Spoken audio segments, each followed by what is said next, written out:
President Trump hosting lawmakers, celebrities, business leaders, and star athletes at the White House on Tuesday night in honor of the Crown Prince of Saudi Arabia. They treated this visit like a state visit, although it can't officially be a state visit because he is not the leader. His dad, his father, the king, is still in charge of Saudi Arabia. But perhaps one of the most notable guests that was there for that state dinner and met with President Trump at the White House beforehand was Cristiano Ronaldo. He is arguably one of the most, if not the most famous soccer player in the world. He is the face of the Saudi Pro League, and he is somebody who really has an enormous fan base. It's not that surprising, again, given the fact that he's the face of the Saudi Premier League, that he would be there, for this meeting in particular. But it is incredibly interesting, given that we've heard him say that essentially he's going to be retiring at some point soon. Now, this visit, again, that was just the state dinner part of it. That's the glitz and the glamour. But the visit itself had all the trappings of an official state visit. President Trump rolled out the carpet, the red carpet, for the Crown Prince of Saudi Arabia.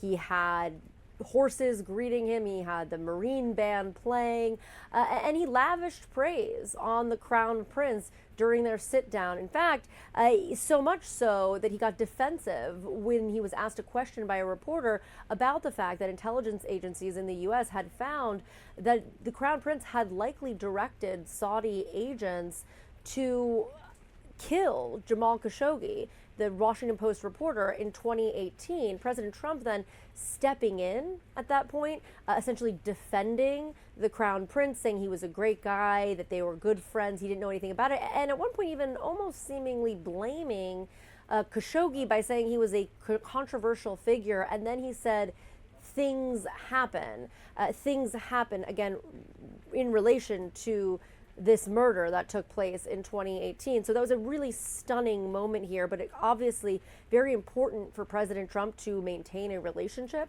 with Saudi Arabia. We saw that President Trump was one of the first people, one of the first trips he went on was to Saudi Arabia and these Gulf countries.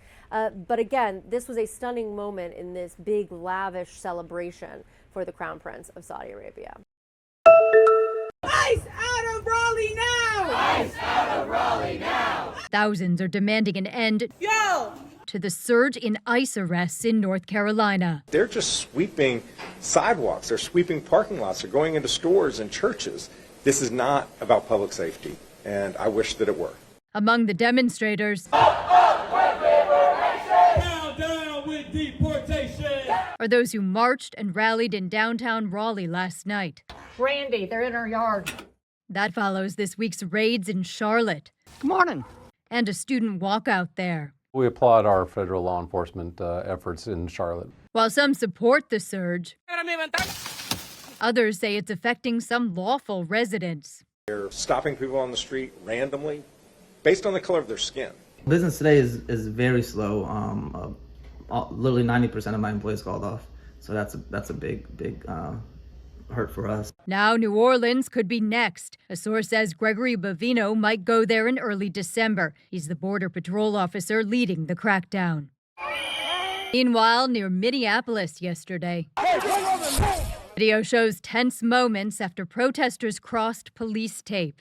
Physically, my body hurt, but then also, of course, our hearts hurt.